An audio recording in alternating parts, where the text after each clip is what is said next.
dog as high as a flag on the 4th of July.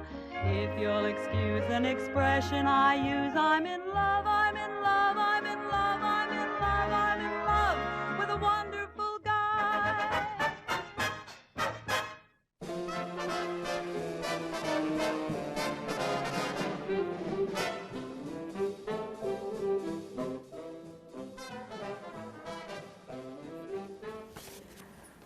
Hello and welcome. Thank you for joining us for the Explore the Arts Theater Look-In with the cast of Anything Goes. Explore the Arts is a program of the Kennedy Center's Education Department presenting lectures, classes, and discussions for adult audiences both on-site and online. To find out more about the Explore the Arts programming, visit us on the web at kennedy-center.org/plus. I love those addresses. Explore the Arts, part of the Rubenstein Arts Access Program, is generously funded by David and Alice Rubenstein. I'm your moderator for today's Look-In, Leslie Jacobson, and I'm a professor of theater at the George Washington University. We'd like to also ask if you do take any photos, no flash photography, please. With that, welcome to all of you. We're happy to have you here, and we're happy to have this conversation. And the way that this will work is that we'll talk amongst ourselves, as they say, for the first 40 minutes or so, and then the last 15 minutes we'll open up to questions from all of you. It's my great honor and privilege and pleasure to introduce three of the outstanding stars of this amazing production. And so I'll start on my right with Fred Applegate, who plays Moonface Morton. He starred in London and on Broadway as Max Bialystok in The Producers and other Broadway shows, Sister Act, La Cage aux Folles, Young Frankenstein, The Sound of Music. Other New York credits include work at Lincoln Center, and also he's done extensive regional theater at the Old Globe, at the Guthrie Theater, the Geffen Playhouse, and the Mark Taper Forum. He's done a tremendous amount of television and film work, and narrates for many documentaries that you probably have enjoyed. So welcome, Fred. Thank you. It's a pleasure to have you here. Thank you. And on his right is Alex Finke, who plays Hope Harcourt, the young heiress with no money. And Alex hails from Dayton, Ohio. She has a BFA from the University of Michigan, and regionally has performed in Fiddler on the Roof, Legally Blonde, Tarzan, and Lend Me a Tenor. And we're delighted to have her today talking about her performance. Thank you. And on Alex's right is Josh Franklin, who plays Billy Crocker.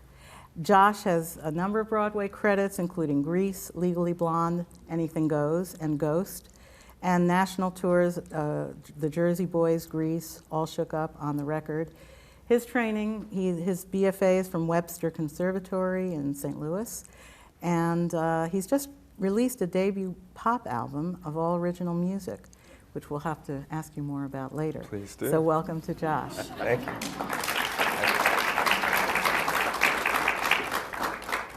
And I believe that you all are coming to see the performance tonight. Is that true?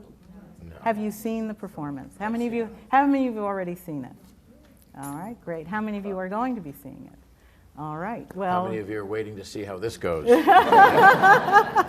right, no refunds. It's too late. So I guess what I wanted to ask first to each of you, and to answer as you see fit. This is a classic, Anything Goes. It's the third most successful Broadway musical of the 1930s. It's a kind of an iconic piece. But there were a few things that were changed or adjusted in the book. And I'm just wondering how it felt to be in an iconic piece like this from the 30s, and also what it was like, how much retooling there actually was that was part of your work. So anybody can start. Well, in a sense, we had one foot in both worlds, because while this show was written and debuted in 1934, It was rewritten in 1964, and the version we're doing was rewritten in 1987 by John Weidman and Tim Krause.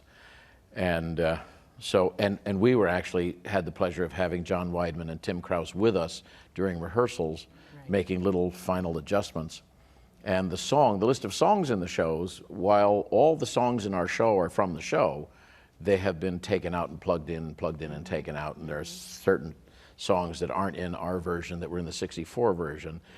But there is a continuity back to 1934, but in one sense, it's a new show. Good point. Okay. Any other thoughts? I think you covered it there, Fred.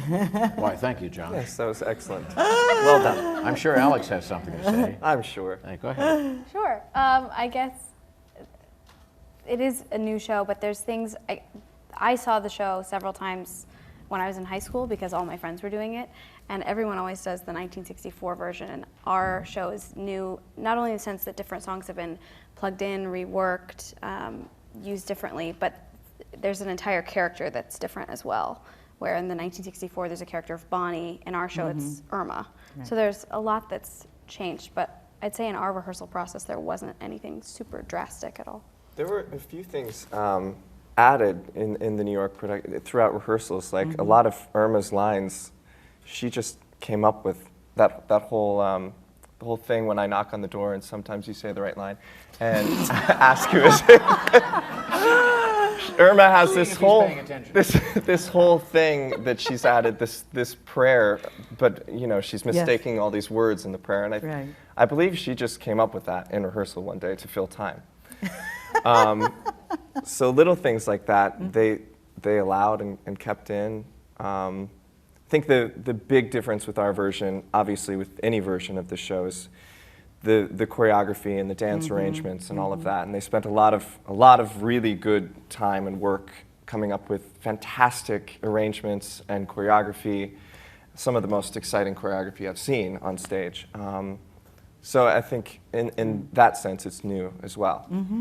I agree about that, that there was a real energy that I saw the night that you performed, that we were there, in the audience. I mean, of course, there was amazing energy on stage, but I think that it made me start to think about theater and its progression over the decades, that Anything Goes was a remarkable show in the 1930s, but it was a remarkable show with a whole bunch of other remarkable shows by the Gershwins and Rodgers and Hart and others. And that kind of show doesn't get built anymore, really. And so it was interesting to me because I saw young people in the audience really like their eyes were popping out of their head, and it wasn't because they'd never seen a beautiful, big, splashy show. It was just, this was something special. And I was wondering well, it sounds like you had a thought on that? I just shifted in my, you're very perceptive.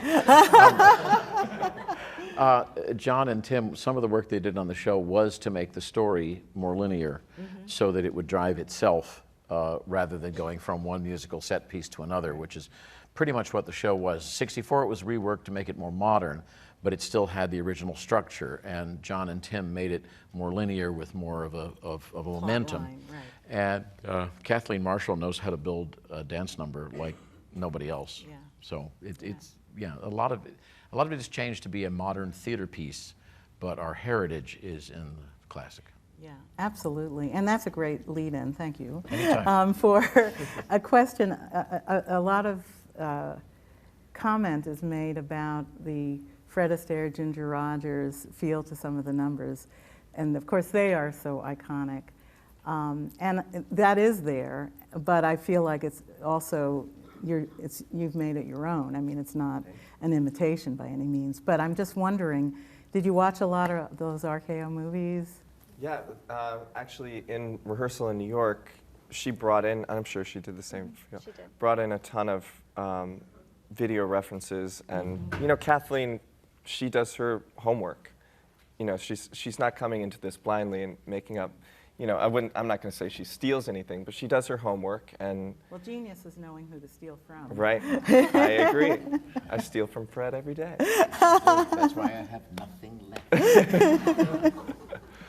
But yeah, there's we all watched several video clips, and you know, I'm a Gene Kelly fan as well, so I think there's a little bit of that in there. When I was rehearsing in New York to come out on the tour, we changed a few things, and Kathleen definitely mentioned, because of my build or something, I don't know, that there was a little more Gene Kelly than Fred Astaire in there, and it was kind of exciting. Yeah, well, I mean, I think that is true, because they're both, I mean, what was great about the two of them is that even though they were stars at around the same time, I mean, Kelly was younger, but they were existing at the same time, just their physical beings were different. You know, Astaire's more slender and elegant, you know, he's the top hat and tails, and, you know, there's Kelly's more athletic. Yeah, absolutely. And you know, it may be that that's what gave it something unique, because you were sort of some kind of fabulous blending of both. Well, thank you. Wow. And you're there too. Yeah, She's well, there that's too. right. Well, I'm just in the dress. yeah, you know, you were wonderful, because if you, I am a big nut on both Broadway and film musicals, and if you look at early Astaire and Rogers, even though she's enormously talented, and I love Ginger Rogers, she was learning on the job. And some of the, like in The Gay Divorce, she's kind of scared, I think, in some of the numbers. She's looking down at her feet. And so in that sense, I think that you know, you were channeling Ginger Rogers, but you were also, you're very much your own person as well. Oh, thanks. Thank you. It was a really fun challenge to dance in that style. I'd never had the opportunity to do it before, and you know, Kathleen also brought in video clips and different research for us for the tour rehearsals as well. And it was so fun, because she's so great about taking a performer as they are and not trying to make you put on somebody else. But there was definitely, you know, with parts of the style, it's how high up do you put the shoulders, how do the hands fall, and things like that with the dance numbers, which was a really fun challenge. Great, great. So you've been on this tour, this journey, since last October, and you're going to continue on the journey till next November. Talk a little bit about, I mean, the show just felt so fresh to me. I thought this tour was starting here. I mean, I didn't even realize you'd already been out on the road. How do you keep that freshness? Well, a lot of it, I would say, is the touring aspect. I mean, we have the opportunity to go to a completely different city and a different culture, different sense of humor, different sound system, different lights, different backstage, you know. So in that sense, every time we go to a new city, it is opening night, and it is fresh. I mean, that's a given. We drink a lot of coffee. Is it coffee you're drinking now? Yes. The show is very fresh. I've done long runs before, and we just enjoy the show so much, because not only is it's delightful to present something that is so enjoyable, because we can tell. Right. And it just energizes us. And I have to give a lot of credit to Rachel York, who is our star. She is, she's 8 shows a week. She does 100% of what she sets out to do, never backs off an inch, and she really inspires us all to give everything we have, because if she can do it 8 shows a week, certainly we can. Right. Anything you'd like to add? Absolutely. I think something that keeps it fresh for me, that's becoming more and more rare, unfortunately, is the size of the orchestra that we have in every city. We have, I mean, this music by Cole Porter, it needs this size orchestra, and it's more and more often now you're seeing pits that are smaller and smaller and smaller. And while we only travel with drums and our conductor and a pianist, but we get an amazing, you know, horn section, and it's, I mean, phenomenal every night to just hear the overture in each city. It's What do we have in so the pit? exciting. 16? I think 16. I think we have 16. 18. 18 in the pit. And a lot of shows will come through with 9 Right. or 8. Right. And it's very expensive to have those 10 extra musicians, but when you're really concerned about the quality of the product you're putting out, you really have to spend money on live musicians. There are tours going out, most of them fortunately non-equity, so we won't have to deal with them, with recorded music. Oh, no, I know. And it's just not, you're just reduced to an automaton. Because in our show, we have Jay Alger, our music director and conductor, in the pit, and he's breathing with the show. The show's different every night. The show's alive in a different way every night because of the rhythms that the audience brings in. And we can breathe with Jay, and the phrasing changes subtly, and the microdynamics change. And we have a living counterpart connecting us to the music. It makes all the difference. We could not have had a show of this quality without the band we have. Yeah, I agree. In fact, that was something that I commented on that night.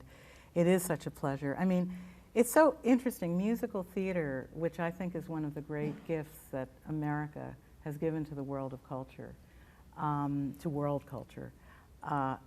It is music and dance and acting and you know, and speaking lines and all of these things together. And when you sort of fudge on one of the elements, you don't get the whole experience. And definitely, we're getting an A+ team for everything, including the set. Is the set pretty much the same wherever you, I mean, in other words, you're not going to play a house that can't accommodate that set, right? Yes. Probably not. Right. No. We don't think so. Not, you haven't We yet. don't. We have not yet. We have a show, we have a theater coming up that maybe their door is a little too small, but that's not our problem to deal with. But we do bring the set with us. Right. We even bring the floor, because when you rent a theater to bring a show in, you get nothing. You get the grand drape, which is the curtain you see when everything is down, and the fly system, because that rigging and that ropes all have to be maintained by the theater. But we bring in lighting and sound and wiring and amplifiers and lighting equipment and computers and motors to drive the set, and we build a floor called a deck that comes off the truck, and we completely cover the floor of the Kennedy Center Theater with our own floor, because it has to be the same so that everything can work the same. Right. So we really are completely self-contained. It's great. It's great. If it's in 6 trucks, 5 trucks, 6 trucks, Something like that. something like that. The Sure. crew drives to each city and sets it up. Sounds right. Crew drives. They drive. Yes. Well, it's great because it helps really keep the show seamless too. You know, these old musicals, people were expecting to spend the whole night at the theater to get their money's worth, and you know, if something took a little longer to happen, the orchestra would keep playing. But you know, it's wonderful for modern audiences. Everything just kind of moves in and out seamlessly. And it's wonderful for us when it works too. Well, I'm interested in qualities that each of you think an actor has to have to make a long tour like this successful. I'm not talking only about talent now, which you have in plenty, but other kinds of qualities that make going on tour for such a long time manageable. Stamina. Right. I mean, 8 shows a week anywhere is challenging, but when you're traveling on the day off and opening in a new city and Right. doing interviews and things, it's just, you know, being able to rest is important. Yeah, there's a whole other element to what we do that has nothing to do with theater, really. It just Right. has to do with being a sane person in an insane circumstance. Right. So, I mean, for instance, what's your little regimen? Like, do you exercise every day? I or- do, yeah. I go to the gym at least 4 times a week. I run outside, play with my dog. who's You have your here. dog on I tour do, with you? Yeah. Aw. You know, a great thing about touring is you get to explore different restaurants and different, like I said before, different cultures. So, you know, we all try to explore as much as we can. We try to go to the local museums and the local historical sites and, Right. you know, spend a couple hours in an afternoon seeing what makes, because we were talking about this earlier, Yes. Fayetteville, and we Right. found out that Fayetteville is actually a pretty interesting place. which we Right. did not anticipate. I will out myself for that. But there's always something to go and see, but you do have to have a personal routine outside of a theater, because when we're traveling, a lot of times we will move every week, and we work 6 days a week, and we travel on the other day, so we don't really have a day off. And that can go 5, 6, 7 weeks in a row. Wow. Wow. And you really have to have some sense of an identity outside of what we're doing that isn't tied to simply showing up at the theater. Yes, yes, Lots of good friends on the phone. yeah. Skype is great. Yeah. Oh, well, you know, that is true. That's an element that years ago people on tour couldn't Right, do. yeah, we're fortunate with Yeah. FaceTime and Skype. Yeah. Any other things that you do? Definitely, I've been learning a lot because this is my first experience on the road, so it's definitely having a sense of self and purpose outside of the show every night is important. And I'd say stamina for sure, and a focus as well, that, you know, when you come into theater, that's what you're there to do, and you can really just channel all of your energy into that. But also, adaptability is really big. I'm a huge homebody normally, and right now we're living out of a suitcase and in hotels every week, and it's been a challenge, but a fun one to go somewhere different every week and figure out, okay, how does this city laid out? Where do I need to go, and what's the schedule like this week, and things like that. Do you have little things that you bring, you know, like you put the photo on the bedside Oh, yes. table? And, Oh yeah. We're also fortunate with this company. We really get along. I mean, it's a really great group of people. So it's not like we don't hang out, you know. We go Right. out after the show some nights, well, most nights. And so we're lucky in that, because you don't always get lucky, but we connect very well, especially, well, not Fred so much, but no, all the principals. It's really a joy to come to work I mean, Wow. I find myself coming to work when maybe I shouldn't, like I'm so sick and so tired, but I love doing the show, so I make it happen. So we're blessed in that regard. Well, it's also nice that we're not showing up and doing House of Bernard Alba. Well, yes, that's right. But you want We're go doing kill something that's yourself fun to do. afterwards, Right. Yeah, so don't cry too many tears for us. But it is a fun job, and we get along, so and Yeah. that's a blessing. I know that people always wonder what some great advice that maybe you got along the way, or that you would give someone now that wants to pursue a career in theater or theater film and television, or just in performance in general.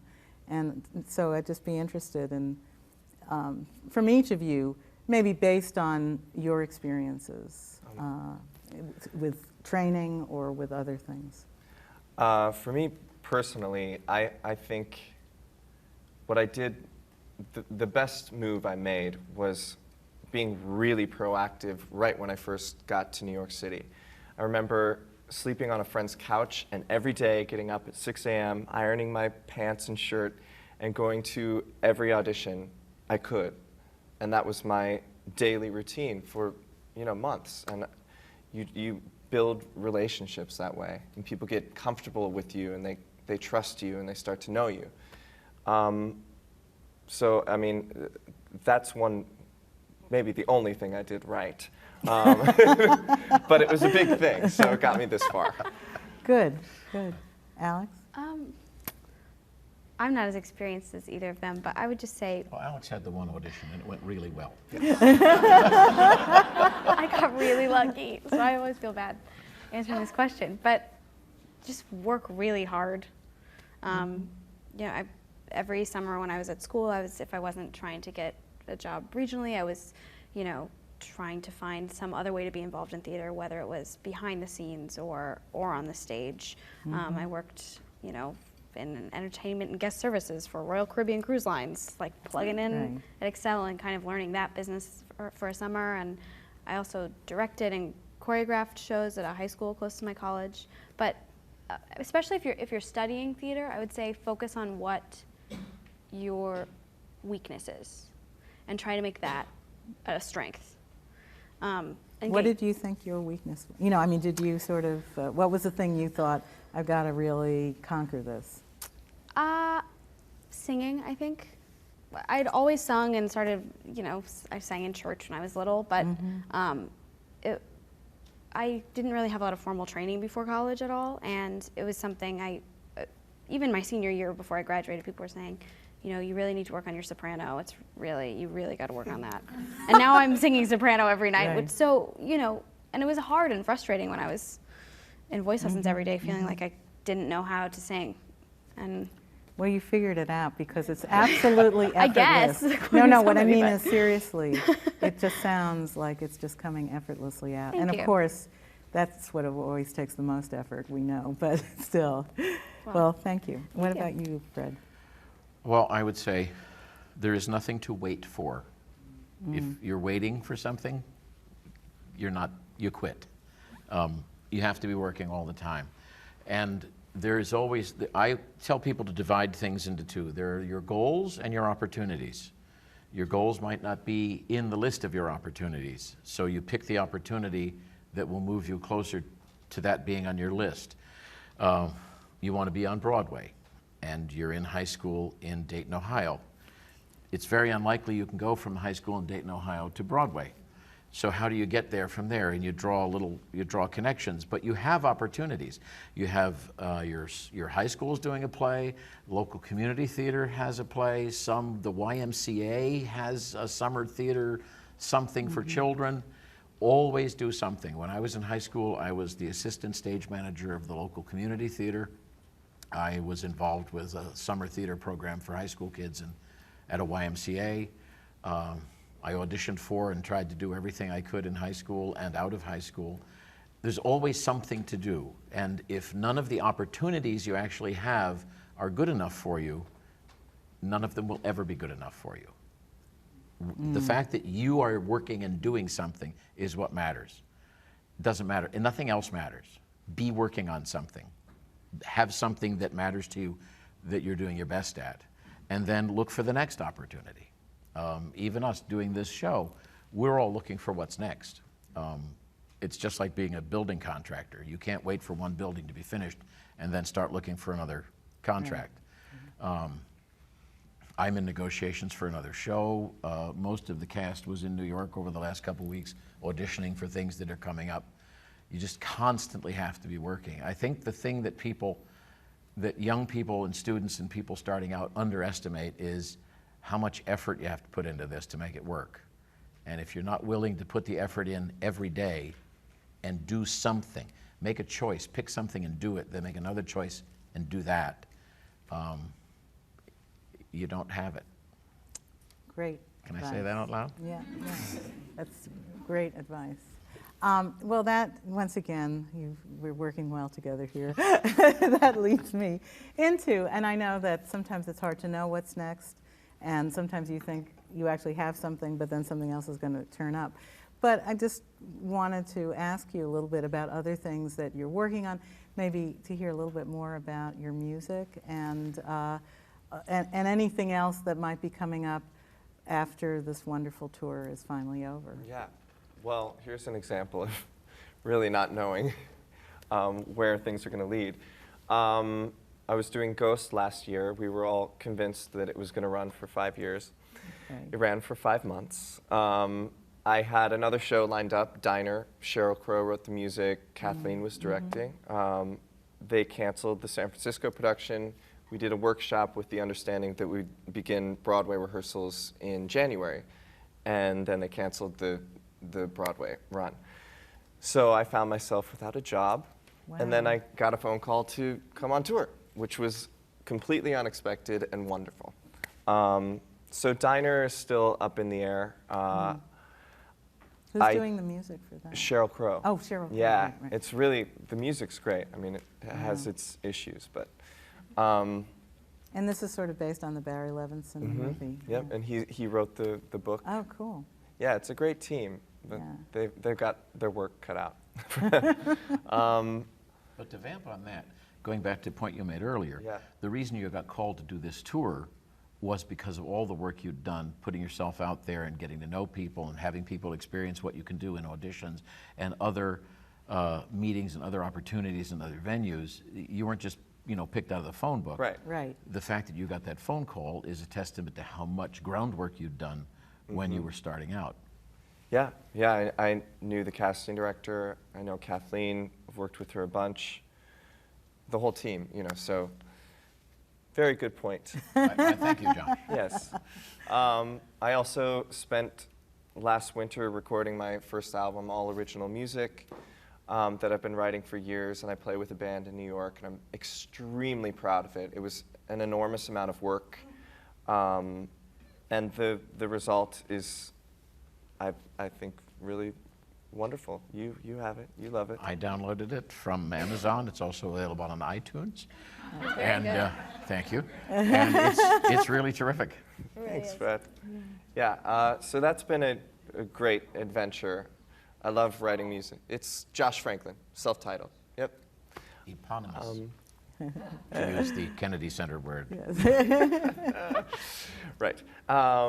So I know. that's been an awesome adventure, and it continues. So I'm promoting the album along with the tour, and we've kind of been doing it side by side, and it's been great. I highly recommend it. It's great for birthdays, Christmas. Well, what's wonderful about that, I got to know the actor Robert Prosky very well because he was from Washington and a great performer here in D.C. as well as on film and television. And he worked with his hands. He was a very good master woodworker. And between roles, or if he was waiting to hear about something, he would do that. I mean, something creative. I mean, in this case, you're a singer and actor and writing music. Right. It's not working with wood. I mean, it's very connected. But, you're not, to your point, Fred, you're not just sitting and waiting for the phone to ring.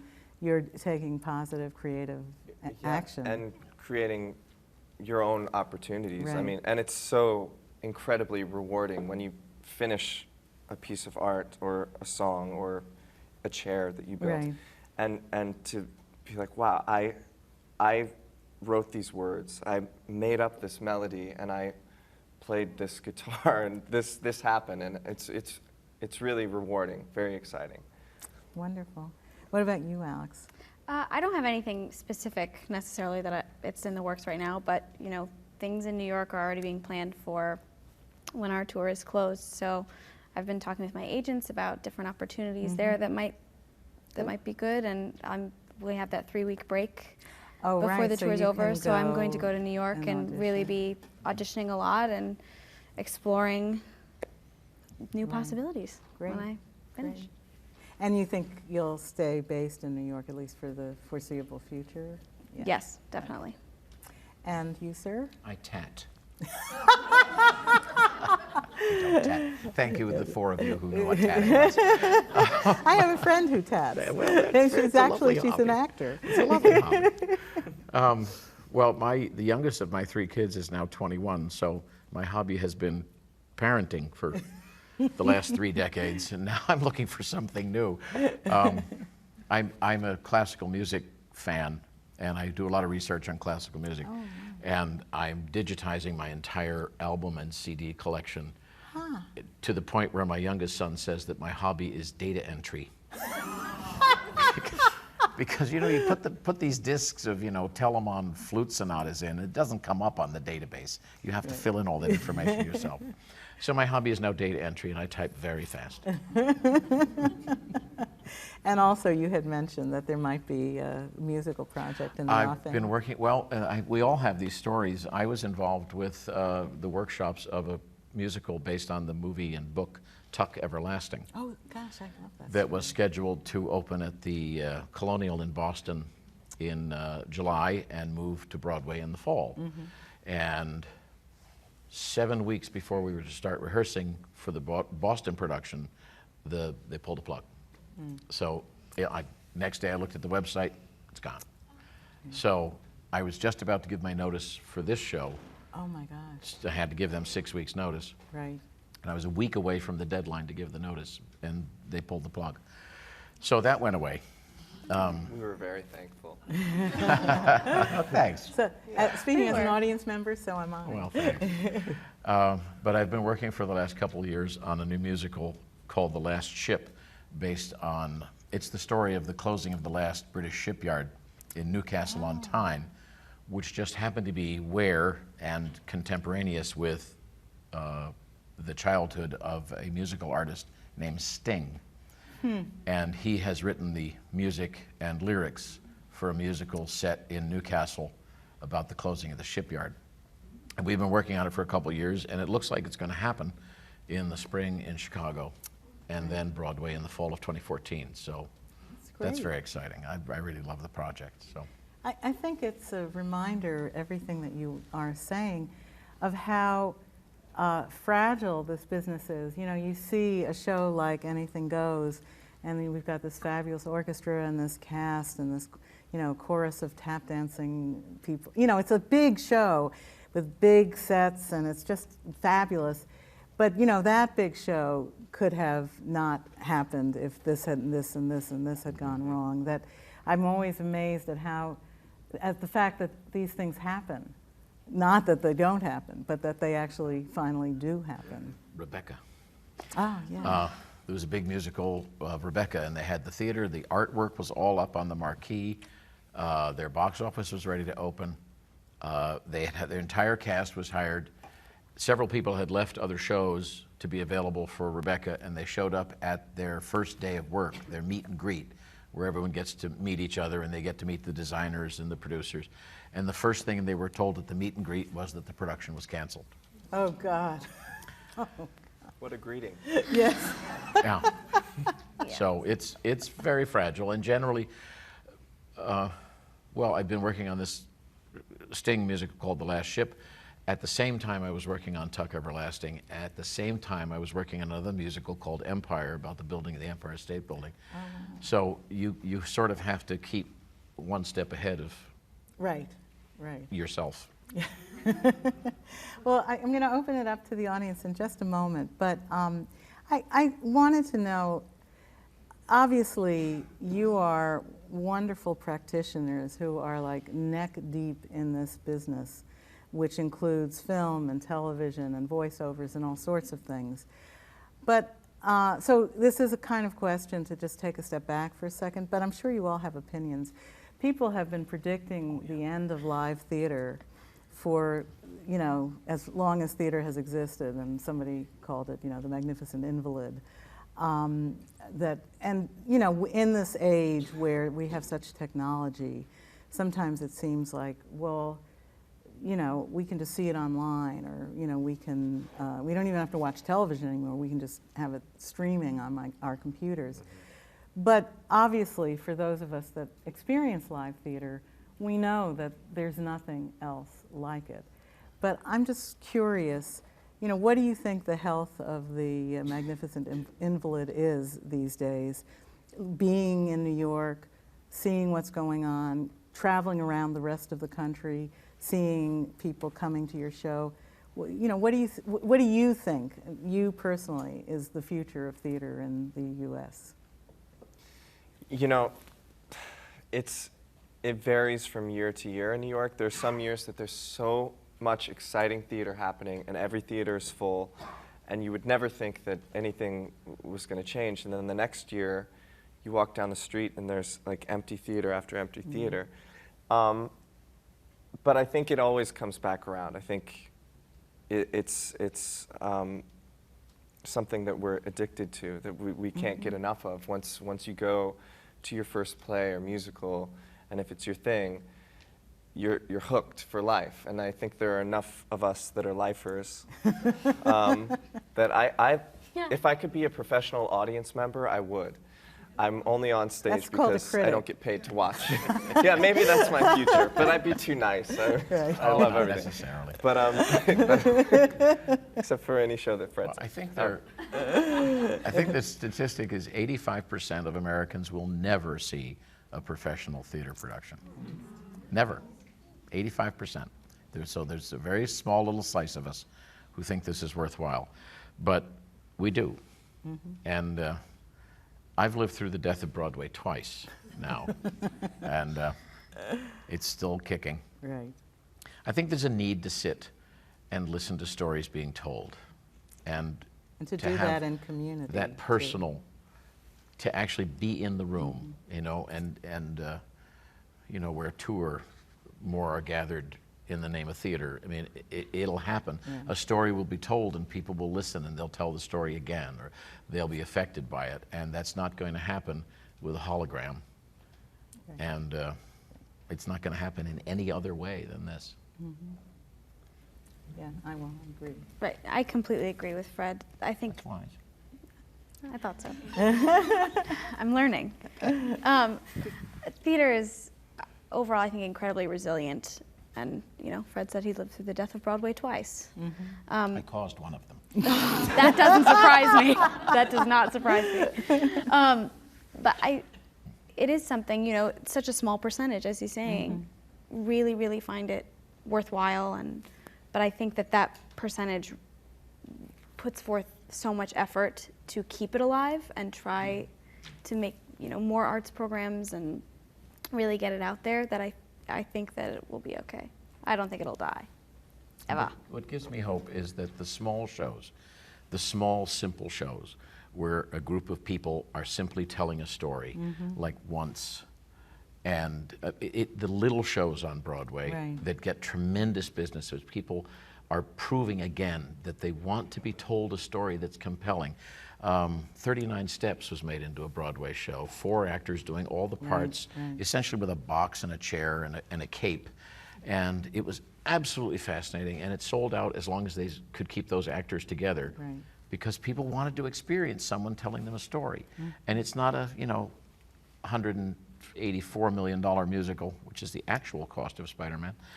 And there's $184 million? no, they'll never admit it. And there's a place for entertainment like that, just like there's a place for the circus. Right. But the root of the theater is a few people telling a story that really fascinates you. And, Right. yeah. Good. Well, thank you. Well, we have time for a few questions. There's a microphone over there, I'm being told. So, if you would like to ask a question, if you wouldn't mind just getting in line by the mic. So 2 questions. One is, Fred, can you talk a bit about the dance duet you do with the blue light and how that evolved? Because that was wonderful. And the second is actually the 2 Chinese characters in the play. You know, I've seen enough 30s movies to know that, you know, that attitudes toward race and willingness to express negative opinions or, you know, play the stereotypes was much more allowable in the 30s. So I could have imagined what those characters were like in the original play, but can you all talk about the evolution of, to the extent you know it, because you know the different iterations of the play, those Chinese characters, probably not something that would be written in a play that was written today. Well, I don't think any of us want to imagine what they were like in the original production. You just need to look at the movie Breakfast at Tiffany's and Right. just Mickey Rooney. and right. Mickey Rooney's character in that was just, it's horrifying. But to start with the Bluebird, that was Kathleen's. I made a couple little tiny changes to make it more something. There were a couple little things I changed, nothing much. Kathleen's idea to have the moon dance with the Bluebird. And it was just such a delightful idea. I just did what I was told. I have to be completely honest. And as long as you do what Kathleen tells you, you're probably going to be fine. But Rachel, our spot operator, who travels with us, does that blue spot. And boy, when she's at a wedding or takes a night off, I look, and it's, oh, where's the bird? Or he's going this way and I'm going that way. We miss Rachel when she's not there. But the Chinese characters are interesting because it is something that you'd think would raise eyebrows. We've never heard anything about it. I think it's because, well, I'm going to use my daughter-in-law, who is Taiwanese, and her parents came to the United States and they came to see the show, and I expressed some concern that we had these Chinese characters, and she said, oh, I said, they're Chinese. My parents hate the Chinese. So I said, okay, that's not really the answer to the problem. But it's because all the characters are not really going to exist. Her parents were concerned that the character of Evelyn Oakley was offensive. Huh. That Lord Evelyn was offensive Right. because he was such a buffoon. Right. And really, if you look around the whole stage, not a one of us would last a day in the real world. Right. Right. And I think that kind of helps us get away with it. I'm the worst gangster ever. Right. You get demoted from number 13. Yeah, I know. Right. I know. Yes. It seems like this show, more than most shows, calls on you to sing and dance pretty much simultaneously, not to mention changing your costumes every 2 minutes. And you and Reno and the whole ensemble, how do you do that? How do you sing, how do you do all that at one time I without? have no idea. It's like a sport, you know, you have to train, and when we have some time off and you come back to the show, it's like you have to start all over again. It's finding out where to breathe, and there are some nights where we still forget We where don't. to We breathe. forget. It's But yeah, by the end of the Lovely, after that 8-minute, you The know, stairs dance number, get me every running time. up the stairs, and then we have to sing all sweetly. Right. you know. It's a challenge. It's where to breathe and how to breathe. I mean, these two work much harder than I do. But you breathe differently to sing than to dance. And when you're singing and dancing, you have to sort of balance your air supply. And that's a whole third skill, because you can't breathe both ways at the same time. So you have to decide what you're going to do. It's a reason we have rehearsals, not just to learn the movements and learn the words, but to figure out how to physically accomplish what we're going to be doing. I think it's amazing. Oh, Yeah, great. It's Thanks. Thanks. Good. Yes. This is for Alex, and by extension, Rachel York. I saw the show Saturday, and it was just terrific. I wonder, how do you react to your costumes? Those costumes Oh, they're are fabulous. absolutely wonderful. Fabulous. The costumes were all designed by Martin Pacladinas, who had done he's designed a number of shows on Broadway, and you'd worked with him before. Yeah, he's a dear friend. And had you worked with him Yeah, as well? Which I did not have the pleasure. He unfortunately passed before this tour went out. But the costumes are exquisite. I remember going in for fittings when we were starting rehearsals and just crying because I'm like, who am I? I can't believe I have this job and they're putting this beautiful fabric on me and like everyone's pinning and they're just looking like, And I was like, what? And it's still, I can't even Yeah. talk about it. I understand. They're gorgeous and a pleasure to wear every night, Good. and it's fun to look at everyone else's costumes out there too and see how they catch the light, and they're all just gorgeous, gorgeous designs. And they feel good. That's great. Thank you very much. My question's for each of you individually, but my question is, what inspired you to follow theater? Whether it was a show you saw, a person that you knew, what was it? I think for me, I didn't know that I wanted to do theater. I was really into music, and I was like a troubled teen. And I literally found on the ground this piece of paper that had an audition for the show called Runaways downtown in Colorado Springs, where I'm from. And it's mentioned, you know, bringing in a song and reading part of the script. And I was like, oh, this could be cool. And that production changed my life. I mean, it was very cool. I was going through all these weird adolescent things, and I was able to fuel everything through a character and sort of deal with emotional issues through acting, and it completely changed my life, and that was it for me.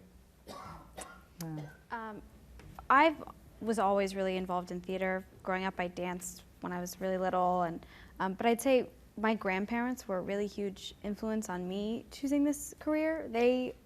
All four of them loved all the old classic shows and everything. I used to sit in the den with my grandpa and watch the Lawrence Welk show. They make jokes about it on SNL now, but I watched it. And I was just fascinated by all of it. And, you know, I'd sung growing up and danced, but then when I did my first musical in high school, I was totally hooked on the marriage of all the different art forms. And, yeah, I guess that's my answer. Yeah. Ba-bum, ba-bum. That's it. I have a two-part answer. When I was 7, the high school next to my elementary school did The King and I, and they needed, we're back to China already, or Siam. The King and I, and they needed Siamese children. And of course, I was as close as they could get. So they took most of the 2nd grade from the elementary school, and we were in The King and I at the high school around the corner. And Tina Nonamaker, who I'm still friends with, and I learned the choreography for Shall We Dance. And Oh my God, the at school 7? band was playing, we're 7, and we were in the holding pen where they put the annoying 7-year-olds. And we were shadowing the dance on stage, doing all the choreography to Shall We Dance. And at 7, I said, this is the best possible way to live. And I went home and told my father that I had decided to be an actor. and he said, how do you do that? And I said, I don't know. He said, well, you should find out. And I did. And he always very supportive and delighted that I was doing this. And then the other half of that answer is that when I was young, I because of some health problems, I spent a lot of time at home. And I watched all those movies. Yes, yes. Top Hat, The Gate of Orsay, and I watched all those movies from the 30s and 40s, and just became captivated by it. So, that's my answer. Thank you. Hi. What steps would you recommend a young person take if they want to, say, be like on Broadway or something when they're older? Time step. Thinking about it. Sorry, continue. Wait, to be on Broadway? So if they wanted to be on Broadway or just professional actors or actresses. Yeah. How are you in high school? I will be next year. Oh, very good. Very good. Cool, very cool. Well, going back to earlier, do stuff. Do everything you can. Find opportunities, because they're out there, and do something and see how that goes and learn from that. There may be 1 in a million times when there's some fabulous opportunity around the corner, but unfortunately the business is more mundane. It's built on taking one step at a time. You know, doing this and proving yourself to these people and then proving yourself to them and getting a chance to prove yourself to someone else. So look for opportunities. And the triple time step answer is actually not such a bad answer because you need to train. There are 1,000 people who can dance better than you, who can sing better than you, who can act better than you, and that you includes me. But what distinguishes you? So you have to have all your skill sets in place, and then who you are, what you bring, will be what they notice. So unfortunately, it's classes, dancing, singing, anything that interests you, swordsmanship, stage combat. You walk into a regional theater and you're a young woman, you're 18 years old, and you can use an épée, you're in. So. Anybody else want to? I think Fred pretty much covered it. You just have to really work hard at everything and find the classes, find the opportunities, get involved in whatever way that you can. You know, there's times growing up where I'd audition for a show and I wasn't cast, so I would just want to be in it, and I'd go, you know, work on costumes or paint a set, or just find the way that fulfills you to just to be around it and be involved. And I'd say just learn as much as you possibly can. Just be a little sponge. You learn a lot about how to behave in the profession from being an assistant stage manager, because you'll see the way the actors behave, and you'll instantly respond to the ones who are behaving correctly. And those are the ones you want to emulate. I would add instruments to that training list. Oh, yeah. It's a huge thing in theater right now. Oh, right. That's And there's some really magical productions where all the actors are singing, acting, playing the instruments, and the producers are saving money by not hiring musicians. Right. You know, so Concept. anything you can add to your list of skills, why not? Trumpet is very useful. Yes. If you No, can serious. sing and play the trumpet at the Right. same time, Well, especially, set. that's right. We're going to have to stop at 6, and I'm just alerting our a questioner. So, We'll try to answer We'll keep it shorter. brief. yeah, Yeah. okay. Okay. My question has short answers, hopefully. So I met two college professors. One of them said that they had started out being a science major in college, and they were a voice professor now. And the other said that it doesn't matter what degree you get when you go to Broadway, that they don't care. So my questions for you guys are, if you went to college, what did you major in?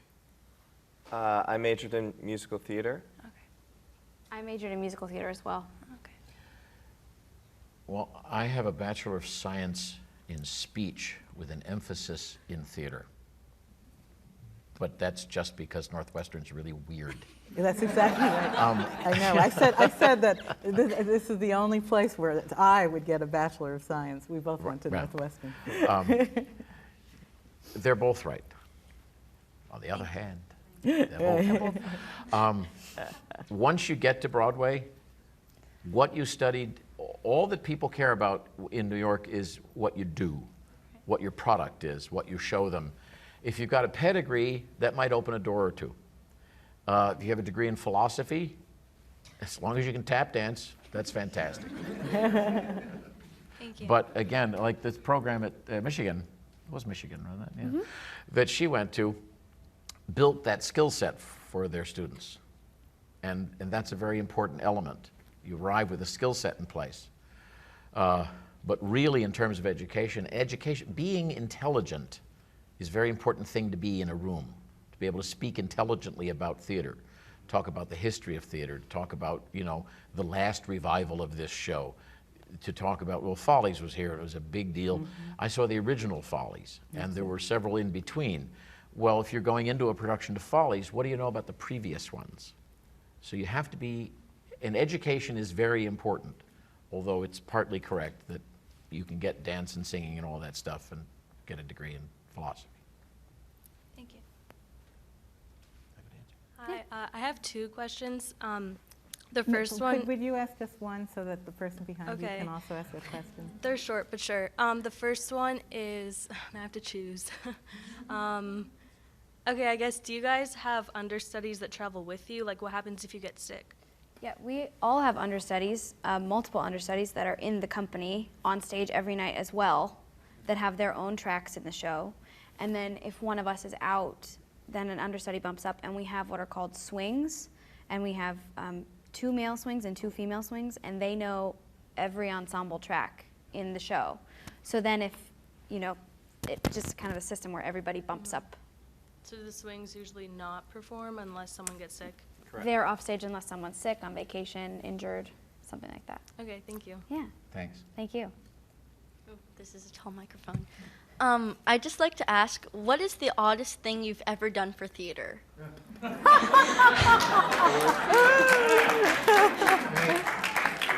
You mean on stage On or to stage get or- the job? I think on stage, Well, you've done some actually, really odd because I know that auditions, you can do very odd things for auditions, but I'd like to hear for theater what you've done on stage. It's a very good question. Oh, boy. Question. There's always so many stories. Well, I have a head start on this because I've been at this longer than she's been alive. I set fire to people. That was fun. In fact, I set fire to Schuler Hensley, who was just here doing the Guardsman. Yes. In Young Frankenstein, we did the Right, the Hermit's blind Cottage, seat, right. the blind hermit, and I poured boiling soup in his lap, and I actually set fire to his finger with a real candle, and his flames coming out. That's actually one of the most fun things I did on stage.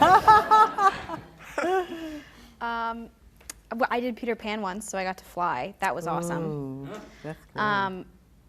I did a production of Tarzan at Wagon-Wheel Theater, which was awesome. It was so fun, but hilarious because it's so small, and they tried to have like trampolines and zip lines in the set, and it's such a small space. They had a zip line that I was supposed to like jump on Tarzan's back and ride into the sunset on a zip line, but we both jumped on. It was so heavy, and we would just boing Oh, God. every night, and we would kind of like tiptoe over to the next tree. While all the apes looking like ShamWows in their costumes were singing some Phil Collins music, so that was fun. All right, over to you. Oh, boy. Well, some of the things we had to do in Ghost they were pretty wild. I don't know if anybody saw that production. Fred saw it. There's a lot of magic in that. But we were just all dressed in ninja costumes, basically, like complete black, and we were lifting people, and you couldn't see the lifters. I'm giving away so many things that I shouldn't. I was told never to tell. Don't worry, but we'll it closed. forget. Yeah, so that was a little bizarre. Things that I never thought I would ever do, like performing in the Miss Mississippi pageant as the Tin Man. Oh my God. You know, you just, things get thrown your way, and you're like, okay, sure, I'll go to Mississippi and Be the Tin Man. sing on TV. Wow. Yeah, And I'll haul out my big gun. The most amazing thing that ever happened to me was I did an episode of a TV show called Remington Steele. Oh, yes. And it was set at a fantasy baseball camp. And I was one of the characters. They hired 2 professional baseball players to be in the fantasy camp. I was the catcher, Whitey Ford was pitching, Oh my God. and Mickey Mantle was at bat. So I actually caught Whitey Ford pitching to Mickey Mantle. Oh my God. And we met Mickey and Whitey, and they're charming men, and I crouched down, and I looked at Mickey, and I said, I don't really play baseball. I said, I hope this works out. He said, just hold the glove up, and Whitey will throw the ball in it. And I said, well, that makes sense. And then just before he swung, he looked down, and he said, and I don't miss. That's great. Well, I just want to say what a great pleasure it was to have a chance to talk with you today, and especially to see you on stage. You are really remarkable and wonderful, and you are a wonderful audience to share all this. Thank you very much. Thank you. Thank you.